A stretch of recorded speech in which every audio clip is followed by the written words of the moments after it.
Welcome back, everybody. Chach, Dave. Moving forward, like we do, giving you guys a take on what we think and what our opinions are. Right? Everybody's got an opinion. Might as well give it to you. Right. Everybody got an asshole. Does yours stink? He's always doing too much. It's just like, it's just too much. Thank you for coming back. Right? If you follow the page, thank you. Thank you for all the likes. Shorts are going to be dropping soon. If you've been following the page and when this gets posted, you'll see that we're kind of giving people a hint at like what's coming next. Right. And with us, you know, and just continue to follow the journey. That's all we can ask of you guys. And, you know, we thank you and appreciate everything you guys do.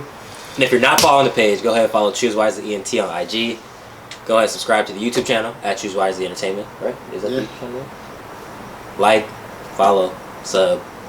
Drop a comment if you want to. Show some love. Talk some shit. And I promise you it's all appreciated.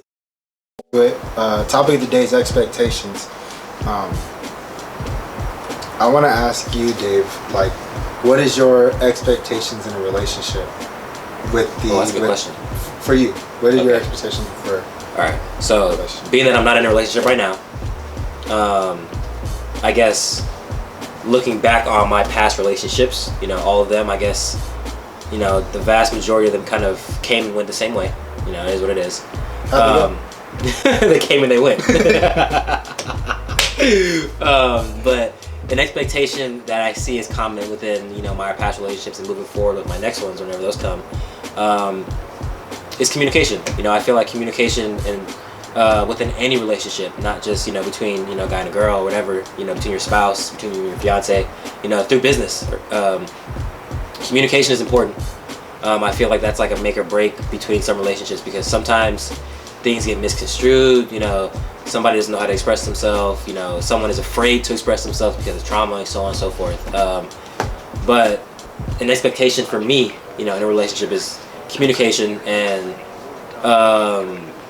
honestly, for me, an expectation for me, I joke around a little too much, a little more than I should. So if I'm on your noggin and you can't either dish it back, or if you can't muster up the courage to say like that was mean, I'm gonna go somewhere, bro. I don't. That's who I am. You know, I think I'll always be someone who is like, I'm gonna be on your neck. You know, in a relationship, and that'll be till I'm not funny no more. So communication is really, really big for me. But what if they can't communicate with you? Then that's something that we gotta communicate on. I know, but that's something that. I guess the only thing I'm hearing, I'm not trying to change your viewpoint or anything like that, or your viewpoint. All I'm saying is, what if the person you're with has communication problems? That's a good question. So then, but you bring that to the table. So then you can offer them something in the form of communication, and they offer you something in the form of whatever it might be. Right. Actually, I like that. I like that you asked that. So I was never the best communicator. I've always been taught, you know, from seeing the people around me to hold it in, you know, to keep all my thoughts, all my opinions and emotions in, and figure it out myself, you know, and seeing how, you know, kind of detrimental that is to any form of relationship, even being an athlete, you know, trying to communicate with my teammates and communicate with the girl I was with, or my parents, or my teachers at the time. Like, I was never able to communicate, you know, properly, or at least like accordingly, you know. So that's why I say communication is important. You know, How did you learn that? I learned from my past issues of not being a good communicator. I've gone into countless relationships where I didn't know how to express myself emotionally. I've come across situations where I didn't know how to communicate my thoughts, you know, creatively. You know, I have all these crazy ideas, and if I'm not able to communicate those, or if I'm not able to express those in the right way, then it's like, I'm not benefiting myself, and I'm not benefiting the person who actually wants to sit down and listen to me, or wants to sit down and help me. So I guess communication being so multi-layered, that's an expectation of mine, you know? Like, I feel like at the end of the day, you know, if I can just verbally express to you how I feel, whether you take it with a grain of salt or not, at least I can put what I want to say into words and into a structured form that you understand. So then we can take that next step with like either fixing the problem, you know, either you understanding me a little better, or you know, so on and so forth. I don't like to talk about the things that are expected. Like loyalty is expected, you know. Honesty and integrity and pride in a relationship is expected. I'm talking about my expectations from, you know, a partner, a business partner, my actual partner, you know, the person I'm with, you know, a parent, whatever. That's an expectation I expect from, you know, that person who I'm choosing to go down a path with. Now, like the loyalty and like the things that are expected in a relationship, that's a whole different conversation. I expect loyalty, and that should be a mutual expectation between two people. What kind of loyalty though? Loyalty to what part of the relationship? Sexually? Is that like? Because well, you got to think. What if their loyalty lies with their family? Right. And the communication is there, but they're gonna always be loyal to, you know, their mom or their pops, and you're sitting there like, why am I always on the back burner? Right. Well, because their loyalty lies with them. So I get that loyalty is expected, but what part of the loyalty is expected from you? I guess that question kind of depends on that ultimate decision on, are we going to do this together? Because if person A and person B are making that decision to say, we're going to do this together, you know, through thick and thin, whatever the case may be, we're going to do this together, then the loyalty should lie within the relationship. I understand everyone comes from their own personal family, comes from their own personal decisions, or not decisions, it comes from their own personal loyalty, I guess. I can put that into terms. It comes from their own personal loyalty, where that decision has to be made. Do I choose my spouse over my family? Do I choose my family over my spouse? I've been in this family my whole life. I just met this person, you know, 10 years ago. We've been together for 10 years. Like, how do I make that decision? I don't want to say it's as simple as making the decision. But like how you said, the only reason I bring it up is because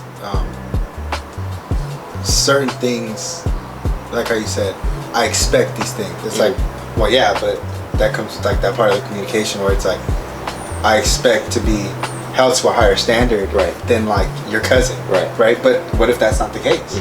So then you got to sit there and say, okay, now I need to communicate with you that this is what's happening, and this is what I expected coming in. That's not what's happening now. Right. So then, like you said, the communication ties back to, oh, I just thought everybody was expected of this, right? And then they sit there and say, well, no, that's not what is expected. Right. I'm glad you brought that up too, because even with friendships, like growing up and growing through friendships, I never knew you had to set an expectation of like, this is what our friendship's supposed to be like. Like, there's certain lines you just don't cross within a friendship. I didn't know that. I was totally unaware of like having to set guidelines and set communication, you know, expectations between you and someone that you call a close friend, until you come across those bridges where it's like, oh dang, like that is expected of me. Like, oh, that is expected of you. This is a pretty deep conversation. I never thought about it. Like the concept of having expectations or having an expectation is a lot deeper than just that surface layer. Like, this is what you're supposed to do for me. This is what you're supposed to do for this. You either do it or you don't. Well, let me ask you then. What do you think? From a male's perspective, we're not saying that we think you all think this. I'm just asking you, what do you think your partner expects of you? Well, I don't have a partner. What would you think? So, when you think about, like how you said, there's kind of unwritten expectations. Right. What are the unwritten expectations that you have kind of preconceived in your brain that you think that your partner would want from you? Right. Right? Now that's what I'm asking. Okay. What exactly do you think that they're expecting from Dave? From Dave, or from a man? Yeah. From a man. I think it's common for men to lack, you know, the openness when it comes to expressing themselves emotionally. Okay. I think it's also common for a man to really think in a narrow-minded, you know, mindset where you're not really observing a full situation. You're not really observing the entirety of what's going on. So, what I think my next whatever expects from me is